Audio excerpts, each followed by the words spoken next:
Welcome students. Last लेक्चरमध्ये आपण practice set 5.2 सुरू केला होता. मेथड ऑफ सबस्टिट्यूशन किंवा सबस्टिट्यूशनचा टाईप म्हणतो आपण त्याला. एखाद्या टर्मचा डेरिव्हेटिव्ह आसपास प्रेझेंट आहे का हे पाहायचं आणि त्यानुसार तो प्रॉब्लेम सोडवायचा होता. ठीक आहे. असे 5 पर्यंत आपले क्वेश्चन्स करून झाले होते. आता आपण नेक्स्ट 5 बघणार आहोत आणि हे झाल्यानंतर तुम्ही इंटिग्रेशनमध्ये आणखी एक गोष्ट लक्षात ठेवा की त्या वेळेस टेक्स्टबुक मधले सॉल्ड एक्झाम्पल आहेत की नाही, सॉल्ड एक्झाम्पल्स तेही सोडवून ठेवत जावा. कारण परीक्षेला घेतलेही प्रश्न येत असतात आणि जर ते थोडे वेगळे वाटले, अवघड वाटले तर मला कळवा, ते मी एक्सप्लेन करेन तुम्हाला. एक्सप्लेन केले की लवकर समजतात. यासाठी तुम्ही तेही ट्राय करा. ठीक आहे. परत सांगतो मी, आता एक्सरसाइज 5.1 झालाय की नाही, तर त्याच्या अलीकडं ते एक्सरसाइजच्या अलीकडे जे जे सॉल्ड एक्झाम्पल असतात ते सगळेच्या सगळे वहीत सोडवून ठेवायचे. आता 5.1च्या अलीकडे बघा, माझ्या मते जरा या थोडं टेक्स्टबुकमध्ये बघा बरं. पेज नंबर 117ला बॉटमला सुरू झाले बघा. पेज नंबर 117 त्यात तिथं बॉटमला इव्हॅल्युएट मिळाला का पहिला question, integration of 7x - 2 raise to काहीतरी 2 दिसतंय बहुतेक. तर असे टोटल 12 क्वेश्चन्स आहेत बघा. 12 क्वेश्चन्स आहेत त्याच्यामध्ये. इथं मिळाले सगळ्यांना टोटल 12 क्वेश्चन्स 12 आहेत. मग मला सांगा तुमच्या एक्सरसाइज मधले जवळपास 7-8 क्वेश्चन जे काय असतील ते आणि प्लस हे 12 क्वेश्चन्स म्हणजे तुमच्या फर्स्ट एक्सरसाइज करता एकूण 20 प्रॉब्लेमची तुमची प्रॅक्टिस होऊन जाते त्याच्यामध्ये. म्हणून टेक्स्टबुकचे सगळे सॉल्ड एक्झाम्पल्स त्यावेळी सोडवून ठेवा. आता माझ्यामध्ये 5.1 माझा शिकून झालाय. तर तो शिकून झाल्यानंतर त्याच वेळेला तिथं सॉल्ड एक्झाम्पल्स फ्रॉम टेक्स्टबुक म्हणायचं आणि ते सगळेचे सगळे सोडवून ठेवायचे. किंवा वाटलं तर वेगळ्या फुलस्केपमध्ये सोडा आणि त्याची फाईल तयार करा. म्हणजे असं मागं पुढं व्हायला नको तुम्हाला की एक्सरसाइजचे पण क्वेश्चन आहेत, सॉल्ड पण आहेत, मिक्स झाले. तर सॉल्ड एक्झाम्पल करता वेगळी फाईल करा, साध्या फुलस्केपमध्ये सोडवत या. आता याच्यात 12 सॉल्ड एक्झाम्पल्स आहेत. विचार करा तुमची 5.1ची प्रॅक्टिस आणखी किती झाली असते. त्यामुळे हे न विसरता करा. लक्षात आलं. आता तसंच 5.2 सुरू होण्याआधी सुद्धा बघा मला दिसत आहेत साधारण 18 सॉल्ड एक्झाम्पल आहेत बघा. 18 5.2 एक्सरसाइज सुरू होण्यापूर्वी बघा. पेज नंबर 119 मिळाला. अगदी राईट साईडला वरती वाचा. Method of change of variable or method of substitution असं म्हणले. त्याला मी नुसतं सबस्टिट्यूशन नाव म्हणलं होतं मगाशी. त्याच्या खाली सॉल्ड एक्झाम्पल दिसले. ते सुद्धा 18 एक्झाम्पल्स आहेत. 18 सॉल्ड एक्झाम्पल 18 आणि एक्सरसाइज मध्ये फक्त 10 आहेत. म्हणजे ते 18 एक्झाम्पल्स प्लस हे 10 म्हणजे तुमची किती प्रॅक्टिस होईल याचा विचार करा. थोडक्यात काय तर या चॅप्टरला सॉल्ड, इव्हन सगळ्याच चॅप्टरला, पण याला तर कंपल्सरी सॉल्ड एक्झाम्पल्स तुम्ही वहीमध्ये सोडवून ठेवा. Okay. Now let's start exercise 5.2. त्यातला क्वेश्चन नंबर 6 बघायचा आहे आपल्याला. I equals integral 1/x into log x dx. 1/x into log x dx. सोपा आहे. हा फारच सोपा क्वेश्चन आहे. काही खूप सोपे पण असतात बघा. I equals इंटिग्रल या टर्मला मी कसं लिहितो बघा. 1/x into 1/log x आणि हे dx as it is. 1 into 1 1च येणार आहे. x into log x हे बघा x log x. आता या log x चा डेरिव्हेटिव्ह 1/x लक्षात ठेवा. log x चा डेरिव्हेटिव्ह काय सांगा 1/x. मग मी या log x ला आता मी काय म्हणणार आहे t म्हणणार आहे. Put log x equals t. मग यांचं काय करायचं, यासाठी डेरिव्हेटिव्ह घ्यायचा असतो. Differentiating with respect to x. d by dx of log x equals t चा derivative with respect to x म्हणजे dt by dx. log x चा डेरिव्हेटिव्ह किती आला 1/x is equal to dt by dx. तर dx या बाजूला ना म्हणजे 1/x dx चं काय झालं सांगा dt. हे 1/x dx याचं काय झालं dt झालं. 1/x dx. मग आपला प्रॉब्लेम I equals इंटिग्रल सांगा इथं बघायचं 1/t. 1/t कारण आपण log x ला t म्हणतो आणि हे असं केलं त्याचं काय झालं बघा इथं 1/x dx चं काय झालं dt झालं. त्याचं काय झालं dt. सो I इक्वल्स सांगा 1/t चे इंटिग्रेशन 1/x चे इंटिग्रेशन काय तर log x. 1/t चे integration log of mod of t किंवा नुसतं log t लिहिलं तरी चालतं. मॉड्युलस साइन लिहिलं तरी चालतं नाही लिहिलं तरी चालतं. आता आपल्याला t रिप्लेस करायचं log ऑफ t. आता t काय आहे बघा t इथे आहे t म्हणजे log x म्हणजे log of log x plus c हे त्याचं फायनल आन्सर. आता पुन्हा एकदा चेक करून बघायचं आपल्याला log ऑफ log x याचा जर मी डेरिव्हेटिव्ह घेतला तर हे प्रॉब्लेम मधलं हे फंक्शन येते का बघायचं घेऊन बघूया. बघा y इक्वल्स किंवा नुसतं log ऑफ log x असं मी फंक्शन दिले. आता मला याचा डेरिव्हेटिव्ह घ्यायचा आहे d/dx of log of log x म्हणजे हा आन्सरचा डेरिव्हेटिव्ह. ह्याचा तर कायमच 0 असतो ना कॉन्स्टंट. मग हे कव्हर करा हे सगळं कव्हर करा. सांगा derivative of log something 1 something into समथिंगचा डेरिव्हेटिव्ह log x चा डेरिव्हेटिव्ह 1/x. आता मल्टिप्लाय करा 1 into 1 x into log x म्हणजेच x log x. हा तुमचा प्रॉब्लेम आहे की नाही बघा 1/x log x म्हणजे आपला आन्सर बरोबर. परत मी काय सांगतो ऐका नीट ऐका. तुमच्या आन्सरचा डेरिव्हेटिव्ह घेऊन तुम्ही प्रॉब्लेम पर्यंत पोहोचायला हार्डली एखाद दुसरी स्टेप लागते. पण तुमच्या ह्या प्रॉब्लेम पासून ह्या इंटिग्रेशनच्या आन्सर पर्यंत यायला तुमची मधली प्रोसेस बघा किती. म्हणून थोडंसं डेरिव्हेटिव्ह पेक्षा इंटिग्रेशन काय तर थोडं अवघड आहे आणि याची रोज प्रॅक्टिस करत राहा.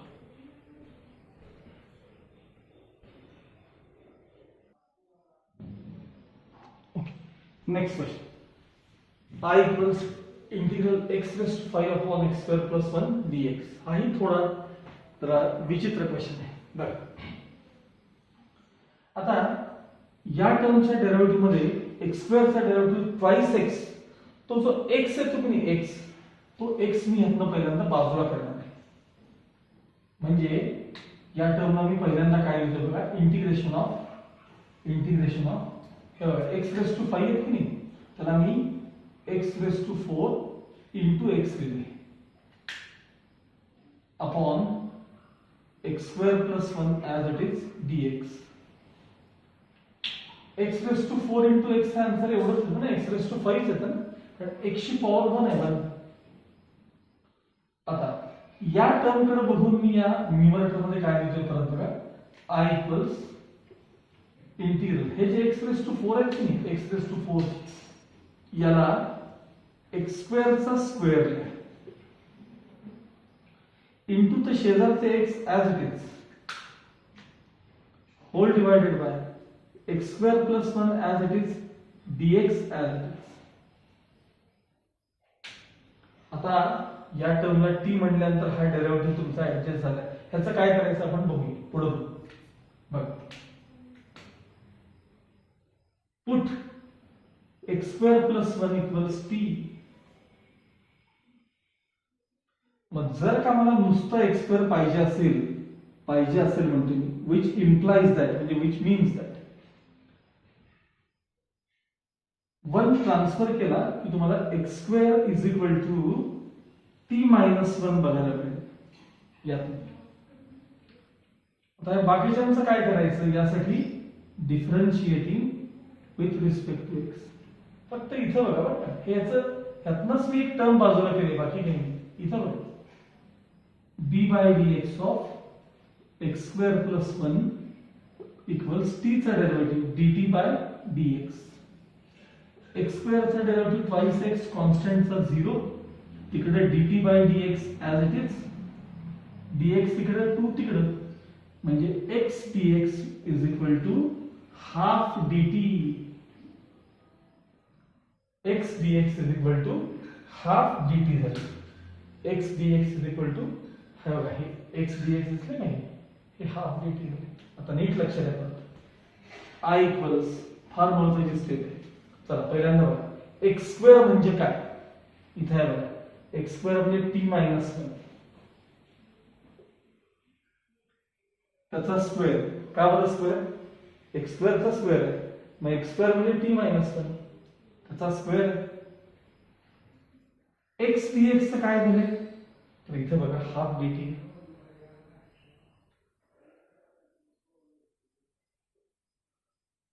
हाफ dt झाले अपॉन या टर्मला तुम्ही काय म्हणले मग अशी, या टर्मला बघा ना एक्स स्क्वेअर प्लस 1 टी म्हणते अपॉन टी झाला का, सगळा प्रॉब्लेम टी मध्ये आला आपला, हाफ बाहेर घ्या, हाफ इंटिग्रल, आता मी हा टी मायनस 1 चा ब्रॅकेट स्क्वेअर करणार आहे, T square minus 2t plus 1 bracket square यायला पाहिजे बरं का करता, हा a मायनस b चा ब्रॅकेट स्क्वेअरचा फॉर्म्युला यायला पाहिजे upon T as it is, आणि dt जरा ही साइडला लिहायचे, हाफ बाहेर लिहिलेलेच आहेत already. Next step i equals half integral, integration मधली कॉमन स्टेप आहे सेपरेट डिव्हिजन, बघा separate division, t square by t minus 2t by t plus 1 by t dt. आता थोडंफार त्यातलं काहीतरी कॅन्सलेशन वगैरे, सॉरी हाफ लिहायचं राहिले, half as it is.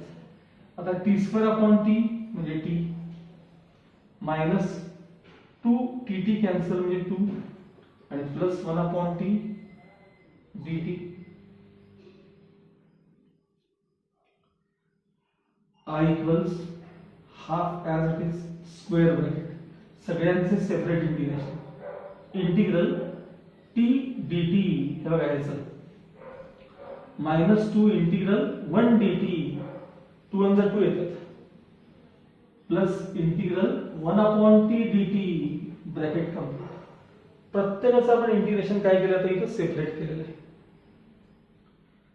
I equals half as it is, जसं x ना तसंच सगळ्यांचं करायचं, फक्त x ऐवजी t मध्ये आता t चं integration T square bye 2 minus 2 into 1 चं इंटिग्रेशन खरं तर x असतं बरं का, 1 चं इंटिग्रेशन, पण ते विथ रिस्पेक्ट टू x असेल तर, आता विथ रिस्पेक्ट टू t आहे म्हणजे 1 चं इंटिग्रेशन काय जातं इथे t प्लस 1 अपॉन x चं काय असतं, 1 upon x log x, 1 upon t चं काय असणार आहे log of mod of t आणि प्लस c. आणि मग लास्ट स्टेप मध्ये आपला टी जो आहे तो काय व्हायला पाहिजे, रिप्लेस व्हायला पाहिजे. लास्ट स्टेप मध्ये टी रिप्लेस व्हायला पाहिजे, पण टी काय आहे ते मला इथे कळणार आहे. मग नेक्स्ट स्टेप मध्ये आपण आता काय करूया, टी रिप्लेस करू. I equals half as it is bracket मध्ये, हा टी स्क्वेअर बाय 2, टी म्हणजे कोण सांगा, एक्स स्क्वेअर प्लस 1 चा square by 2,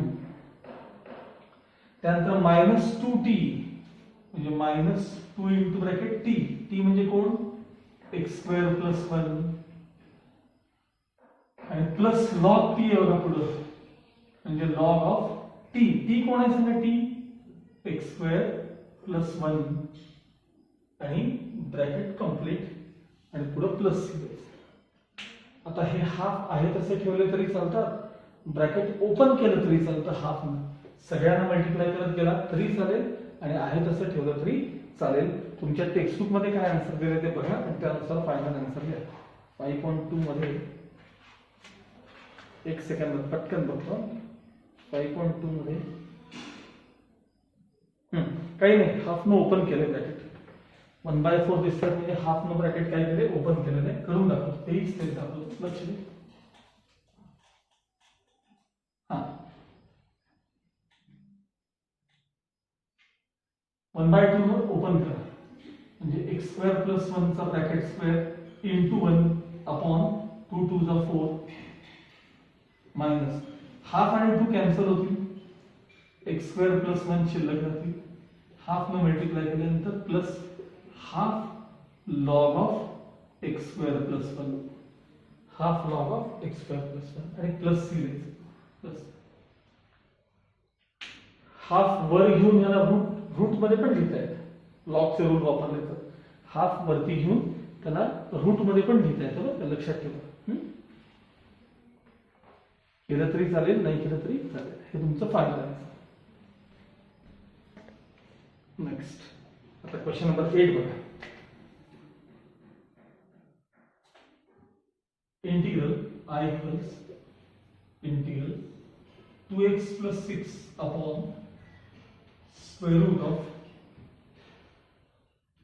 x square plus 6x plus 3, x square plus 6x plus 3 dx. Okay, हा खूप सोपा आहे बघा, फार म्हणजे कसं आहे, या टर्मचा डेरिव्हेटिव्ह डायरेक्ट तिथे दिसतो बघा तुम्हाला. जर डेरिव्हेटिव्ह फास्ट येत असतील तर लगेच हे आपोआप दिसायला चालू होतं. मग आता मी या टर्मला टी म्हणणार आहे. या टर्मला बघा, आतल्या term put x square plus 6x plus 3 is equal to t. मग या बाकीच्यांचं काय करायचं, यासाठी differentiating with respect to x, म्हणजे d by dx of x square plus 6x plus 3 is equal to t चा derivative dt by dx with respect to x. आता x square चा twice x, 6 into bracket 1, x चा derivative 1 is equal to dt by dx.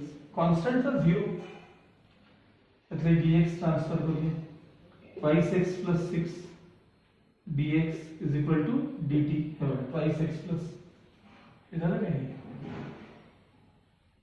त्याचं काय झालं सांगा, dt झालं. आणि आता 1 अपॉन रूटच्या आतल्या टर्मला आपण t म्हणलेलं आहे. एवढा सोपा क्वेश्चन. नेक्स्ट स्टेप इथे कंटिन्यू करतो.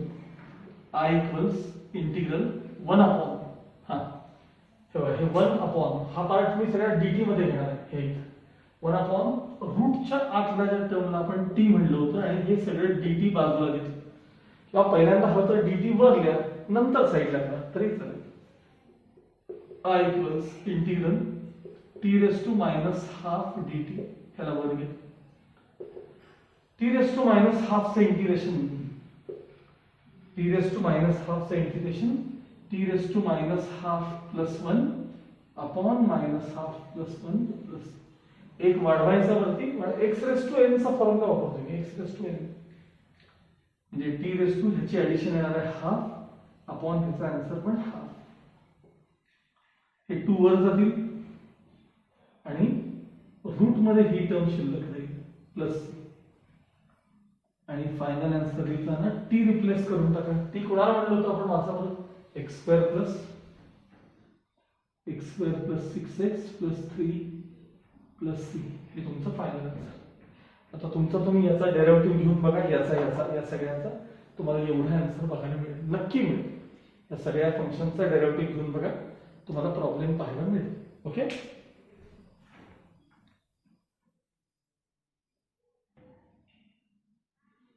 ओके, 9th क्वेश्चन बघा. I equals integral 1 upon root x plus x dx, root x plus x dx. आता बघा इथे पुन्हाचाच डेरिव्हेटिव्ह तुम्हाला कुठेही दिसत नाही, आसपास काही दिसत नाही.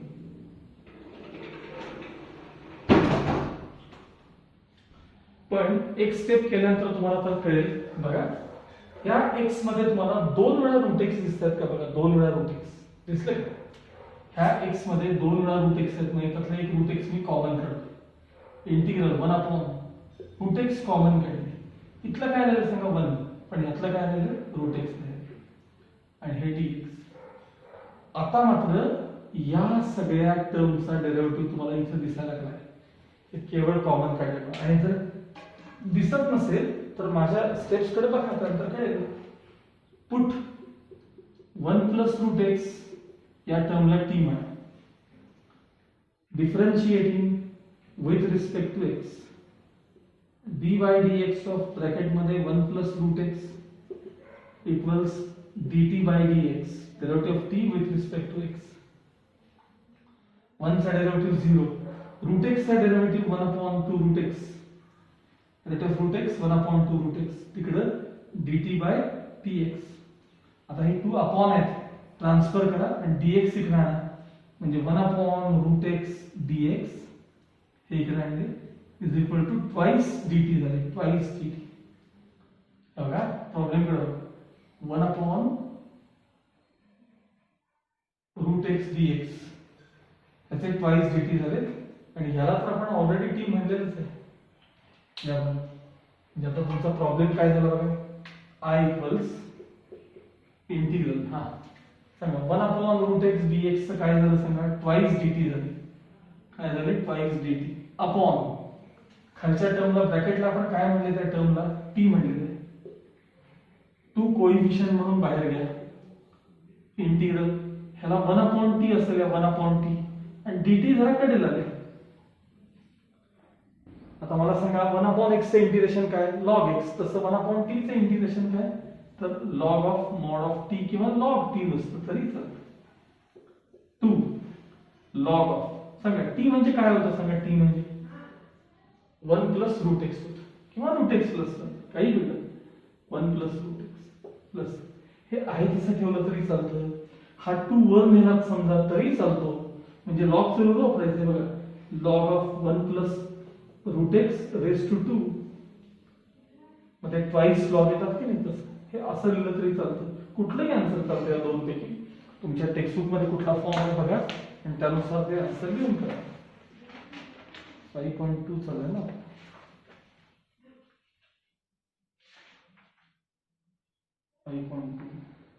Okay, 2 log of mod of त्याने मॉड दाखवले त्यांनी, तुम्ही लिहिलं तरी चालतं, नाही लिहिलं तरी चालतं. ब्रॅकेटच्या ऐवजी मॉड करा तरी चालतं. हेच आहे 2 log ऑफ मॉड ऑफ, हे आन्सर 1 + √x किंवा √x + 1. Okay,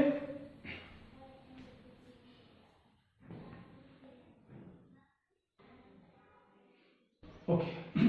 next problem, I = integral 1/x × bracket x raise to 6 + 1. आता हा टाइप बऱ्याचदा परीक्षेला विचारतात आणि फक्त ह्या 6 जो नंबर आहे ना तिथं चेंजेस करतात.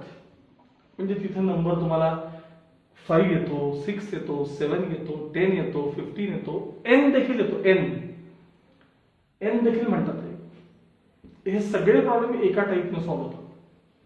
बाकी आहे तसं, यात काही बदल करत नाहीत.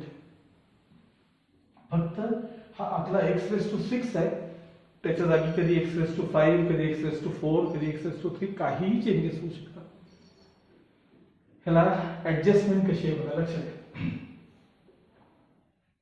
इंटिग्रेशन ऑफ 1/, हा जो नंबर x आहे ना, हा x हा आहे तसं मी आता लिहिलाय. सगळा प्रॉब्लेम आहे तसं लिहितोय, काही वेगळं नाही करत आहे. फक्त आता पुढे बघा.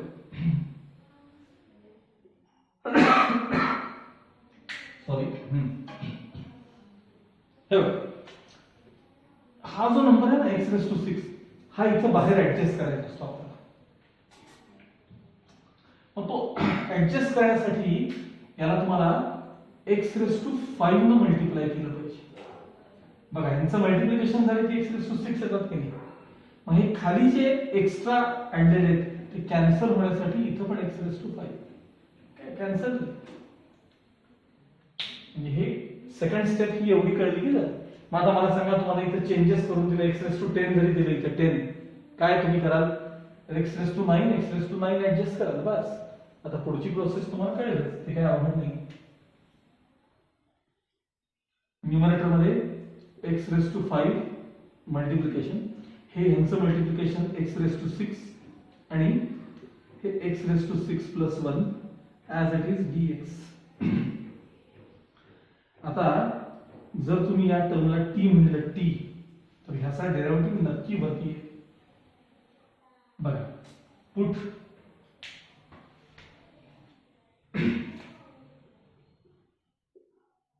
x⁶ = t. मग त्याचा डेरिव्हेटिव्ह घेऊया आपण, differentiating with respect to x. dy/dx of x⁶ = dt/dx. x⁶ चा डेरिव्हेटिव्ह 6 × x⁵.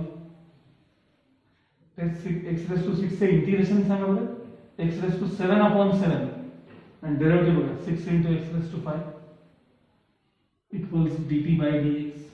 dx इकडे 6 तिकडे, म्हणजे x⁵ dx = 1/6 dt.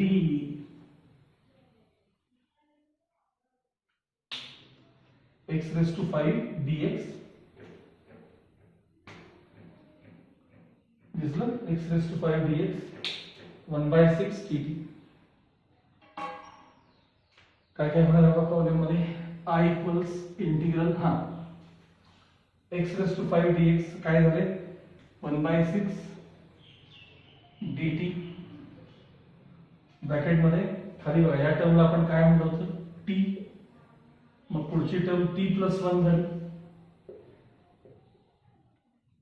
आता हा 1/6 मी बाहेर घेणार आहे, इंटिग्रल नुसतं वरती 1 लिहिणार आणि ह्याला 1 न मल्टिप्लाय केलं की तेवढेच येतं.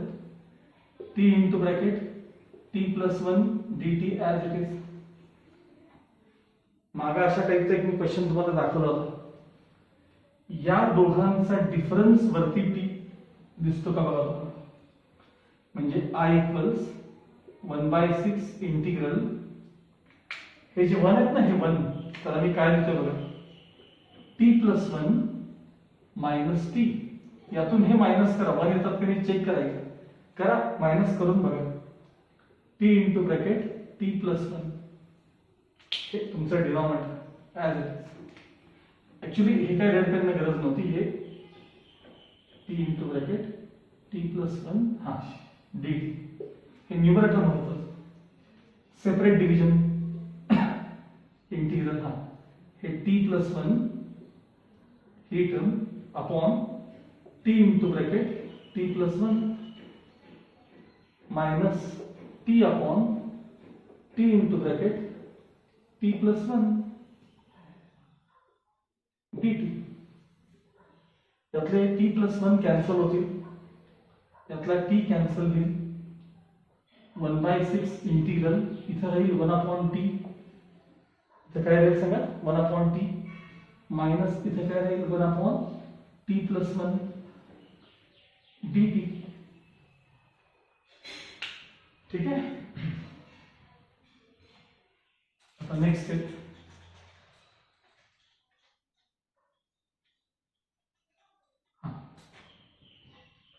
दोघांचे सेपरेट इंटिग्रेशन किंवा डायरेक्ट इंटिग्रेशन घ्या. 1/6 ॲज इट इज ब्रॅकेट हा 1/t चे integration log of mod of t किंवा नुसतं लॉग t मायनस पुन्हा 1/x+1 म्हणजे लिनियर टर्म आहे. 1/ax+b चा फॉर्म्युला काढा.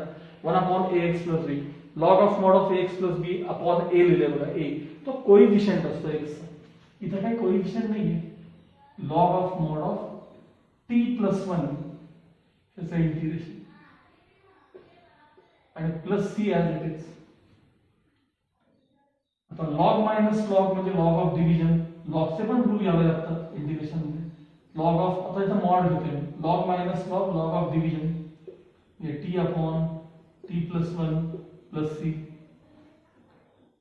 आणि आता लास्ट स्टेप मध्ये t रिप्लेस करायचं 1/6 लॉग ऑफ मॉड ऑफ सांगा t म्हणजे काय इथं बघायचं.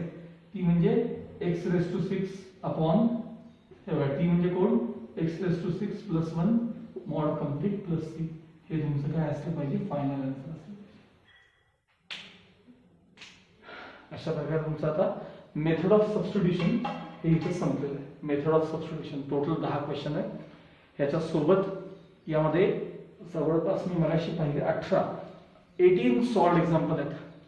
ते देखील याच्याबरोबर सोडवून ठेवा. तुम्हाला जर सॅटर्डे संडेला वेळ रिकामा राहिला असेल तर त्यावेळी ह्याचे सॉल्व्ड एक्झाम्पल्स देखील बघून ठेवा.